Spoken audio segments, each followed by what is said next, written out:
As a counsellor or psychologist, your clients will often feel upset because of a recent incident. Several strategies can help your clients regulate or modify their emotions. So first, I'll refer to a technique called normalization. So what is normalization? Well, normalization is when you, as a counsellor or therapist or psychologist, highlight to clients that their emotions they're experiencing are quite understandable. If a client feels angry after the death of a relative, you might say, look, actually I feel your response is understandable and may even be common in this situation. If a client feels anxious even about a trivial event, you might say, actually look, I feel these worries are normal, even if people don't understand why. Your aim is firstly to ensure that the clients don't panic about their emotions, because this panic could amplify their distress. Indeed, the panic about emotions underpins panic disorder to some degree. Second, your aim is to ensure the clients don't feel alone, but feel their experiences are shared with other people. And third, your aim is to ensure the clients feel compassion rather than anger towards themselves. When people feel compassion towards themselves, as they would towards, say, a child, they experience a state called self-compassion.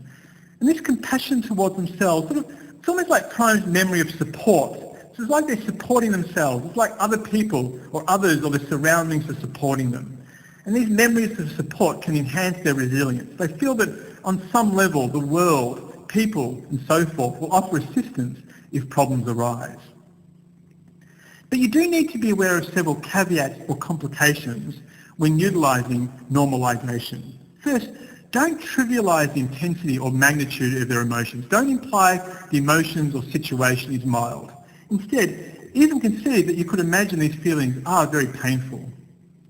Second, offer hope, however, that the emotions will subside, but without indicating the precise trajectory of these feelings. That is, don't imply the trajectory of these feelings are certain. In particular, you should first express some hope such as, look, I'm confident we can manage and resolve these emotions later. But next you should highlight how these emotions don't always subside in a predictable sequence.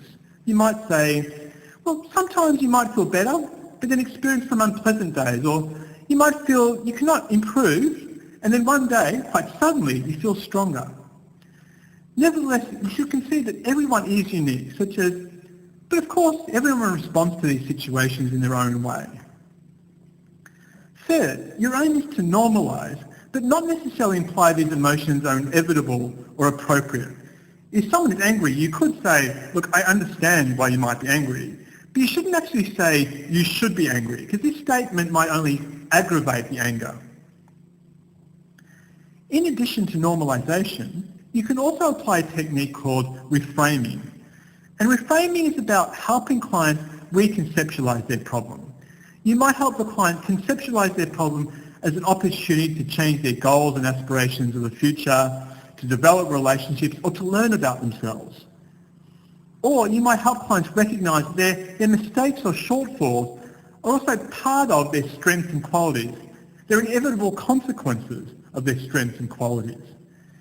To help clients reframe, you could ask a series of questions. So you could ask, look, has this problem helped you develop any closer relationships with other people? And if so, how do you feel about these relationships? Or you could ask, has this adversity helped you learn some important lessons, or develop skills, or uncover some personal qualities of which you're unaware? If so, how can you apply these lessons, skills, or qualities in the future? Or you could even ask, has this experience affected your interests, goals, or purpose in life? Furthermore, reframing is most helpful when individuals cannot really solve their problem. In contrast, plans to change their behaviour rather than reframe is more helpful when individuals may be able to solve their problems.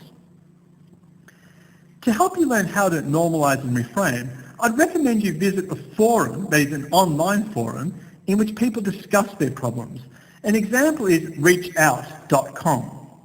I would then utilise these techniques to offer support to individuals in these forums. But remember to pose questions or musings. Don't be too definitive with your advice, because you're not entirely sure that your advice is correct. And if you're also too definitive, individuals might become defensive.